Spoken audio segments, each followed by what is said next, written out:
Good morning, everyone. Happy Thursday. Oh my God, I'm so excited. It's Thursday, Lesley. I just have to say that first. We like Thursdays. That's a thing.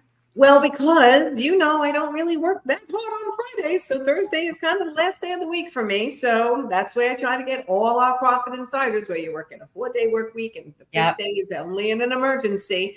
That's the goal if you want to have some work-life balance. But anyway, you guys know me. I'm Nancy Ganzikoff, a business coach and body language trainer to interior designers. And I am here with my associate coach, Lesley Myrick. Hi, Lesley.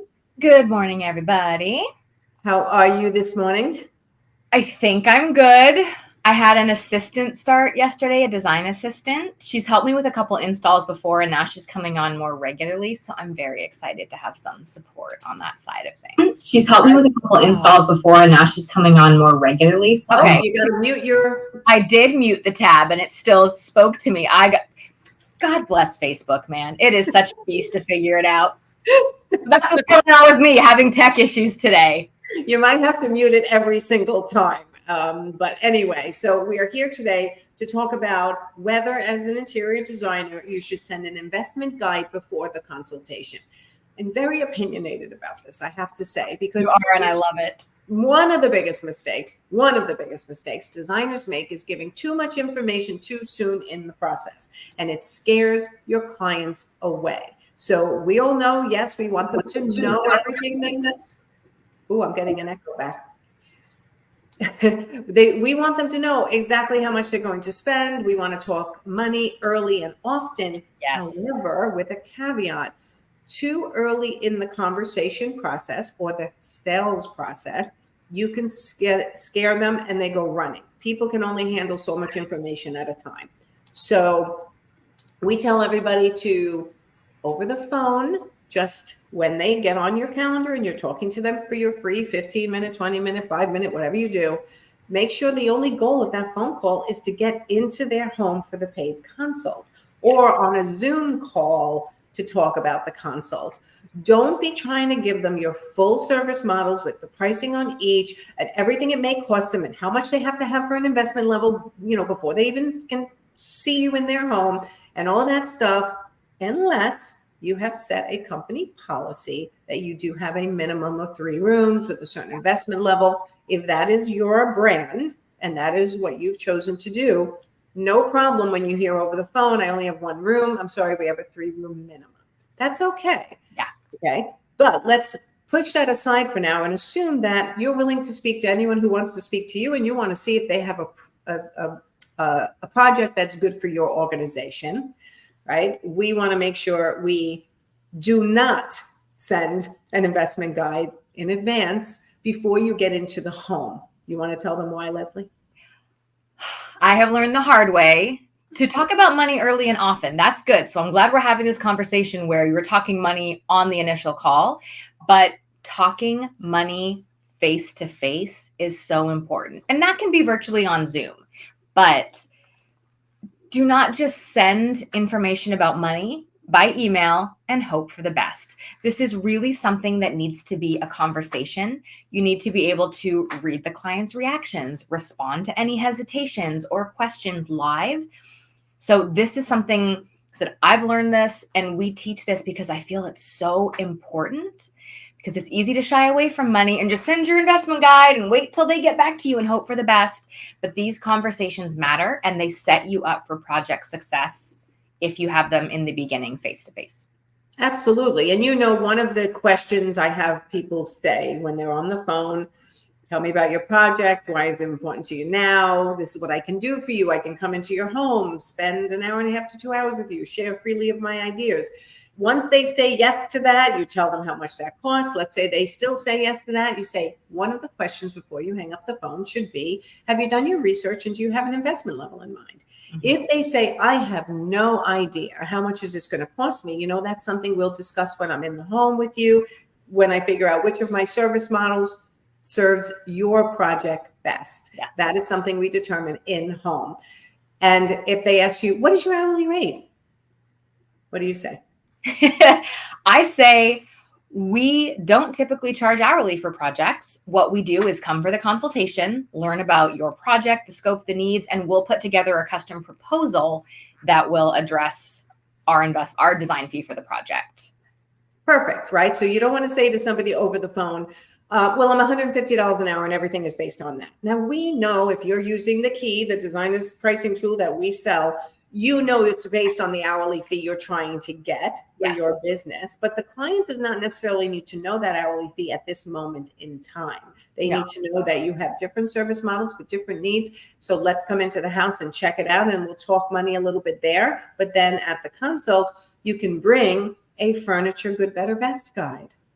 And Yes. you can bring some sample past projects and let them know how much that costs the client. You can go to your website and say, this project, here's everything we did, or it only shows half of what we did, but what we did showing on the screen cost that client this amount of money. So you can give them points of reference, but be really careful not to give them what your hourly fee is too early in the process. Don't let them know exactly how you're calculating all the design fees. Like, get to know them a little bit first. Let them get to know you, because it's amazing how once they get to know somebody, the pricing doesn't bother them so much, because they really want that person to be making the decisions for their decor. Right. And sharing your hourly rate commodifies you, because then clients think it's apples to apples. Well, I called this designer and they're $200 an hour, and then I called this designer and they were only $150. So Yes. I only want to pay $150, but you don't know how long the project takes, how efficient they are, what resources they have. So it isn't apples to apples, but clients don't know that. So trying to get a job or compete by sharing your hourly rate does not help you or serve you. You really do need that first consultation, that in-home client meeting, to get a better sense of the client. How needy are they? Is this going to be someone that's going to take a lot of your time? What is the scope? I often find we get there for a consult, and then there's also this thing, and there's also this thing, which is great. But if you just start on the phone with, here's our investment guide, here's our services, and present it like a menu where they have to choose and self-select, it doesn't work very well. And it does make you a commodity. And then people get fixated on price instead of the service and the experience and the value that you bring to the project as a designer. Correct. You just said it perfectly. If you're over the phone, you say, I'm $150 an hour, and the next designer says I'm $225. Based on their money story, the client, how they grew up, they're going to either think, oh my God, I want that $225, because if she can charge or he can charge that much, They must be good. Right. Yeah. And I must be the best, which, by the way, is a method of attracting your ideal client, right? Raising your rates up to a level where some people at that level will not speak to anyone if they're too inexpensive. They just don't take them seriously. They don't think their business is valuable enough. So there's a psychology behind the pricing, but that's a whole different live. If they say over the phone, I have not done any research, I do not have an investment level in mind, okay, I will bring some numbers so we can talk numbers at the end of our consult. And you should be bringing your good, better, best guide and some samples of jobs you've done in the past and how much it costs the client, if that's what you'd like to bring, right? And rough numbers are okay. I want to make sure we stress it's not like this client paid $975 for this and it's like this living room was about $50,000 all in, or this living room was about $100,000 all in. And then that gives people a good sense of where they're landing with you. Correct. So they will have so you can bring a furniture. So what do you do to explain to people? We do this in detail in the Profit Insider Academy group programs, where you go over how you present, but talk about just at the consult when you might have to pull out a good, better, best guide, which we provide for you when you join our programs. How do you use that? Tell everyone how you use that at a consult. When I might say to a client, we have a $35,000 minimum furnishings budget for a living room, and they go, wow, that seems really high. It's a great chance to pause and say, it does, because often we are doing a room over time and you don't add up the sofa, the rug, the lamps, the end tables. Let's take a look at the good, better, best guide, figure out the price point that's most in alignment with what you're comfortable spending on a piece. And we'll just do some quick math and see where we land. And surprise, surprise, it's usually right around where I've said it would be, because I've now been doing this for almost 20 years. I've got a pretty good sense of what a living room is going to cost at a certain price point. So for me, for a lot of designers, the good, better, best is a great internal resource to help you get a sense of budgeting per room, have allowances for pieces, know what's going to be a realistic investment for the client. For Yes. me, I like it as a client-facing tool because it's black and white. It shows them the real numbers. It's not me just saying, I do expensive living rooms, you're going to spend all your money. It's here's what it's going to take. Like, if the sofa that you're going to get is $8,000 to $10,000 and the coffee table is $3,000 and the rug is $6,000, like we're already close to 20. And that doesn't include the art, the mirrors, the draperies, the lighting, the accessories. So it's that reality check in a good way to build the client's confidence in you because you know your stuff and you have the resources to back up what you're saying to them. Yes. And I think you made a really good point. I want to kind of highlight it. A client is not used to adding up everything they paid, in example, for a living room. I bought my sofa 4 years ago. I bought a coffee table recently, buying a piece of art, some blinds, painting. Everything adds up and they don't realize it because they've done their own home, like you said, slowly over time. But if you stood there in their living room and said, just so you know, like, how much did your sofa cost, the chair, the lamps, the tables, the artwork, when you got a painter or when you painted, and like, it does add up to more than you think. And now as an interior designer, we're going to pull it all together so it actually looks like you want it to look. And we want to make sure we do it right. If someone's not willing to pay to do it right, then they are not an ideal interior designer client. That is true. And that also opens up, this is a sidebar, a possibility of a different service level for them. Maybe they thought they wanted your full service, full scope, soup to nuts, you take care of all of it. But we're actually having a discussion with one of our profit insiders right now for a client that she was hoping would be full service. And it's after more conversation, it's really turning into more of a designer on call, designer by your side consulting job because the client isn't prepared to invest what it's going to take. And that's okay. You cannot force a client to be a full service client. If you have other service models, that good, better, best guide, that investment guide can help be the reality check and help get both of you to the right point, the right service model, the right investment level for that client. Correct. And I think this is a good, like I have another profit insider who you haven't probably gotten a Voxer from them yet, who is currently trying to price out 5 rooms and the client only wants $35,000 spend in total. However, most rooms, I know, isn't that sweet? However, they're not doing full furnishings in every room. So can it be done? I still don't think it can be done. 5 rooms for $35,000, but it's up to each of you as designers to decide what you're willing to do. But I always say the same thing. If it's not going to be a profitable job for you, if you're not going to be making close to the hourly rate you want to make, then this is going to be just a loss leader for you, just to keep busy, to make you feel like you have a business. And but you don't have a business if you're not actually profitable.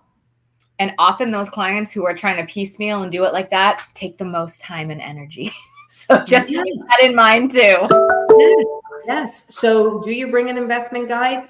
Yes. Once you're in person with them or over Zoom with them, face to face. Yes. Please don't send a welcome packet or an investment guide as part of a welcome packet before they meet you in person, because you are the person they are hiring. Not your investment guide, not your welcome packet. And if they even see one thing in your welcome packet, one picture that they go, ooh, I don't know, this person may not have our style down pat, you could lose the sale. So they called you. We're assuming now they paid you for a paid consult. Use the paid in-home consult to start to talk money, and don't get forced into talking money over the phone. If they insist on talking money, otherwise you're not even going in the door, then again, go to your website and go, these jobs, this is how much this client paid, just to give them an idea, but not to give them a specific about their job, because you don't really know their job until you go in and see it. No, you don't. And it's very dangerous. Even you can say till you're blue in the face, I'm guessing, I'm shooting from the hip, this is an estimate. That number will haunt you the whole project because they're going to remember. I've learned to just shut up because it's so dangerous. And let me caveat that by saying, said, right now for my full service, we have a 3-room minimum, and it's a minimum $35,000 spend per room. I can say that with confidence. If you're going to hire me for full service, you need to be prepared to spend $100,000 and above. I'm good with that. But if they ask, how much is this one room going to cost? How much is my kitchen remodel going to cost? We don't know that until we get to know each other and I learn more about your needs. There's a very different client who wants, Corian countertops and builder grade cabinets than one who wants high-end stone and full custom. Those are completely different. So saying a kitchen's going to cost you $50,000, it could cost $500,000 for that client. And you need to know that. You cannot just send a guide and say, you're not a menu. You're not this is not a takeout menu. They don't just get to look at your pricing and I want this, and not this, and here's my order. That's not what we're doing here. You've got to build that relationship first. Yes. And it actually did happen to somebody too. They had their welcome packet at the in-home consult. At the in-home consult, they recommended full service design because that's what that client needed. Yes. Well, after that designer went home, they flipped through that welcome packet and boy, there was some choices. Oh, we have different services. And what did they do? They emailed the designer going, we don't think we need full service. We'd like to do this design on call instead. Because now they got left with what your other options are, which again, not a terrible thing. But if you didn't give that to them as an option, they may not have come up with that themselves. And there's also a case to be said, well, you might have lost the job completely. So maybe it was a good thing that you had another option. But what I like to say is if the client comes back to you and says, that's just too much money for us, we cannot do that. I have another option. We can reduce the scope of the project. We can go designer on call instead, hourly for these following specific tasks. If you're going to go designer on call, or designer by your side, whatever you call it, which is an hourly package, you have to be really, really specific as to what you were hired to do, and anything outside of the scope, any question, anything could incur additional fees. So when someone's looking for an investment guide, we're talking more about the furnishings and then understanding how much design fees have been and project management fees for jobs you've done in the past so that you can give them legitimate numbers based on history, not based on just numbers out of the top of your head. Yes. Okay. So this is something that we teach in our Profit Insider Academy program, basically everything to do. It's so hard for me to explain, Lesley, how much we teach in this program. So I said the other day, we pretty much teach you everything you need to know to run a profitable interior design business from start to finish. Sales, marketing, numbers, communication, process, systems, hiring, firing, communication, insurance, networking.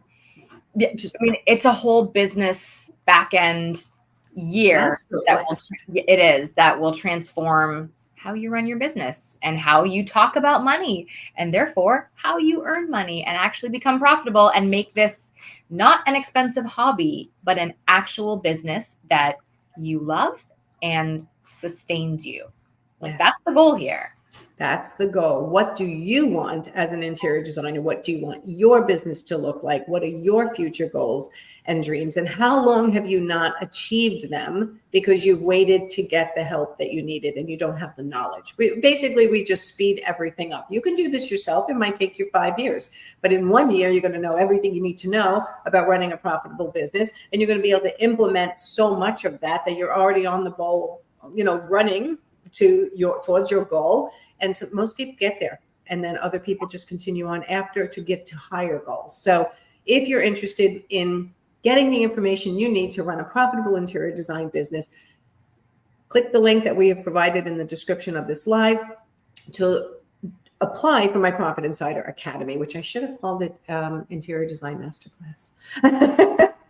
I might go do that. It is an academy. You're getting schooled for a year and you're with a cohort. You're with a class of other designers. This is a small group program, and the relationships formed there, the support you get there, the learning from the other designers in the Profit Insiders Academy is a huge component of it.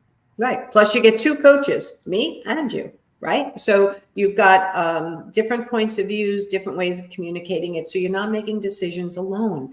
I think that's the hardest thing for interior designers. Even if you have a staff member, you may not want to confide in them with some of the bigger decisions, but we make big decisions with our clients every single day. We kind of become their business partners and help them through any difficult decision that they have, whether it's to fire a client, take on a client, change a direction, communicate something difficult for a contractor, architect. Like, these are big situations that we have every single day. So please click the link, fill out an application for the Profit Insider Academy if you're struggling to be profitable in your interior design business. And that gets you 15 minutes on my calendar, no charge, to discuss your business and whether you are eligible to be in the Profit Insider Academy. We do mixed, seasoned and new interior designers. Not a lot of programs do that, but I do that on purpose because it's amazing how much they teach each other. Yes. There's huge learning on both sides.